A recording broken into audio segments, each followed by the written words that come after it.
นเสียงแคนดังร้อยแล่นมาจากแผ่นฉันไทยโตพักอยู่หม่องนั้นคนไกลบ้านคือเฮาบ่นอนทำนองหลายลองหลายเศร้าฟังแล้วเหงาคิดฮอดแม่พ่อสักคิดจะยังคิดพอหลายสิ่งที่รออยู่ในความจำนับแต่ความจนพาดินร้อนเป็นคนไกลเห็น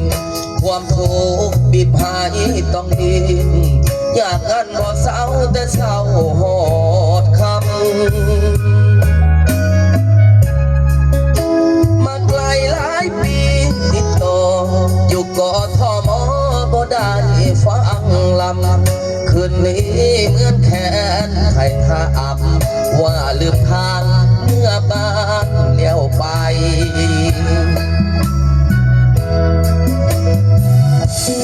แม้นผู้ใดเป็นคนเป่าแขนกระซังแต่คนลอยฟังมันสักมีแห่งใจลายคนอยู่แม่นชันยังเป่าแขนหวานซ้ำบ่ยานอายยืนยันว่าเจ้าของเป็นไทยอ่อนสอนน้ำใจเจ้าของเสียงแคนลายสุดเสนอเสียงแคนเล่นจากแม่นชันหล่อเลี้ยงคนเหงาไกลบ้าน